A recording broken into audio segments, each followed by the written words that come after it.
What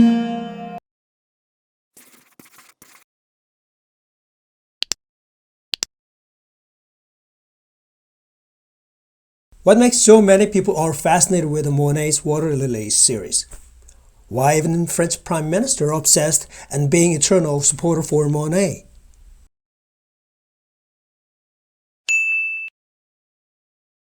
Hello, this is Uncle Andy from Let's Art Korea. I have summarized the birth and the development of Impressionism last week.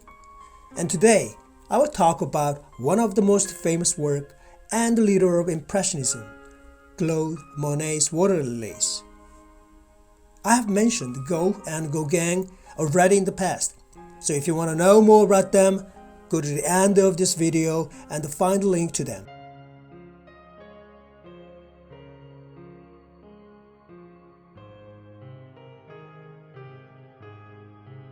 Monet painted about 250 Water Lilies series. In a way, Water Lilies series are his masterpieces without any exaggeration. Claude Monet, like other Impressionist painters, was interested in directly observing the lines to draw objects or paintings, and thinking about and expressing the emotions felt through the observations. Monet was very interested in the effects of shadows and the light on colors. As he once said, light is color. He described the light of things and the flow of the atmosphere according to the change of time.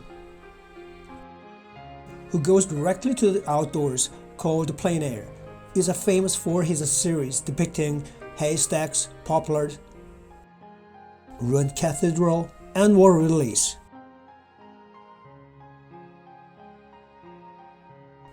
This is one of the Monet's series of water lilies, which is expressed differently depending on light changes when he painted this series.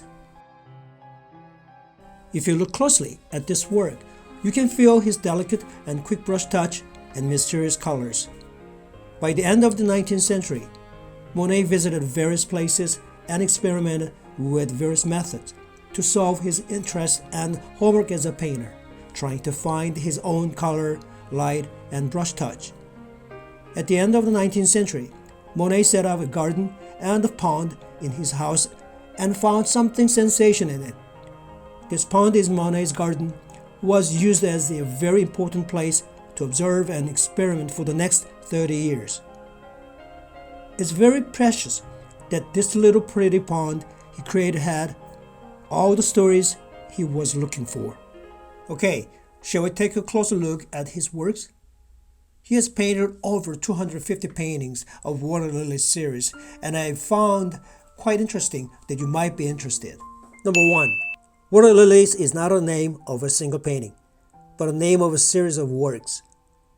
During his lifetime, Claude Monet comes back to this subject matter several times and painted more than 250 Water Lilies paintings. Along with the Starry Night by Vincent van Gogh, Water Lilies are the most iconic images of Impressionism. Number 2. The first series of Water Lilies, a total of 25 canvases, was exhibited at a Galerie du Randouille in 1900. This was followed 9 years later by a second series of 48 canvases. These landscapes of water and reflection have become an obsession, wrote Monet on August 11, 1908. This is beyond the strength of an old man, and yet I want to express what I feel. I have destroyed some of the canvases. I begin once again. I hope something will come of all this effort. Number 3. In all of the Water Lilies paintings, Monet focused on the surface of the water. He dispenses with any representation of the land or sky, only showing their reflection in the water. These paintings are typical with the willows present only as a reflection.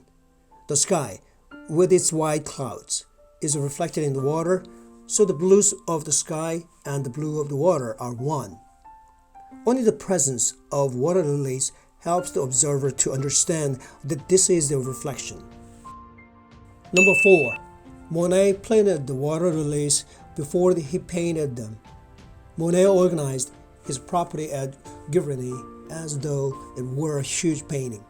Thanks to a small army of gardeners, he diverted a river, planted water lilies, exotic flowers, weeping willows, bamboo trees, and willows. He seeded the pond and added the enclosure with white chicken, ducks, and pigeon. Nature, recomposed by the artist, began to resemble his art.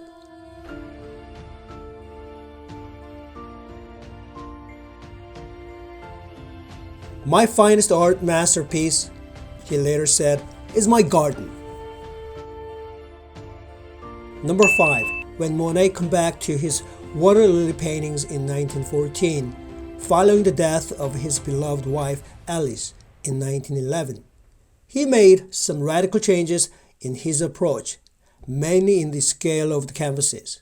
They were monumental in scale, most measuring around 2 meters square. He also changed his palette and used brilliant spots of the color to suggest the flowers. His avant-garde approach and his extraordinary use of point and color began to trail for subsequent art movements. His contemporary Paul Cezanne became affiliated with post-impressionism. Henri Matisse, who had studied Monet, became of the first of the expressionist artists. Number 6. By the time Monet embarked on his last monumental series of water lily paintings, he had gained critical and commercial success.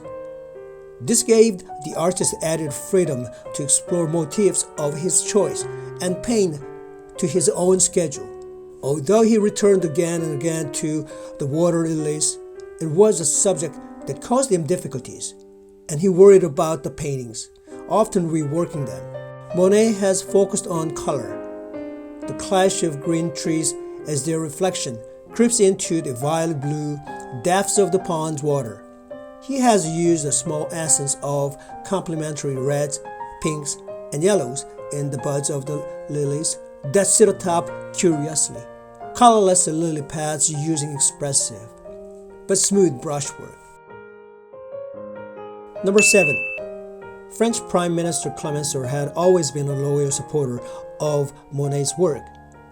In 1914, he urged the artist to work on a larger project, which became a formal state commission in 1916. This was for a set of large canvases depicting water lilies that would be displayed together permanently. Between now and his death, this was to be the main preoccupation of Monet's work.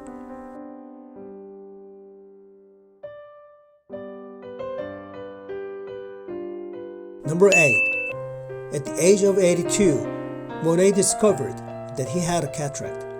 The deterioration of his eyesight was horrifying to the artist, who wrote, "I realized with a terror that I could see nothing with my right eye.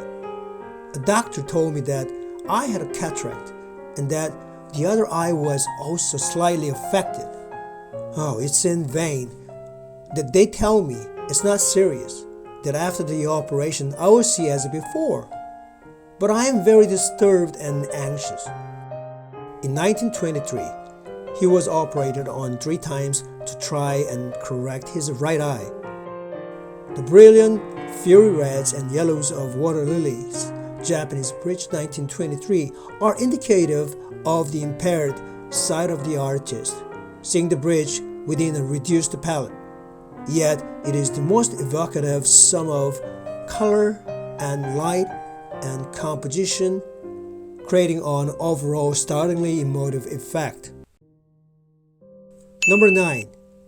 Water lilies opened the path to the abstract painting. By the time of Monet's death in 1926, the art world, both in Paris and in America, was a very different place from the one he had largely struggled against during much of his life. Monet and his circle were the first to truly challenge the conventions of Parisian art in the modern age, and by doing so, and progressing their works towards a greater understanding of color and the light. They opened the door for successive generations of artists. Monet and his contemporaries broke down barriers and persevered in their artistic quest against great hardship in order to achieve a freedom of expression that is now taken for granted. Towards the end of his life, Monet's work increasingly reflected a form of abstraction through his simplification of composition and the reduction of all unessential elements. By doing this, and through his oblique structured compositions and focus on pure, vivid color, he set a precedent for the later artists, particularly those of the post-impressionist, expressionist, and abstract expressionist movements. Number 10. Water Lilies Series in the Orangerie, Paris is the last series that Monet worked on before he died. In 1917, Monet's friend, the politician Clemenceau, was elected Prime Minister of France and told Monet that the state would purchase 12 of the monumental paintings and house them in a specially designed building. Clemenceau was not re-elected in 1920, but the commission continued.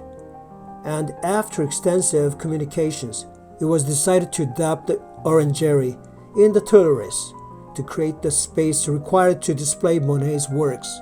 In early 1926, he told Clemenceau he was waiting for the paint to dry. On 5th December 1926, the artist died. The canvases were taken from his studio, and the Orangerie was opened to the public in May 1927.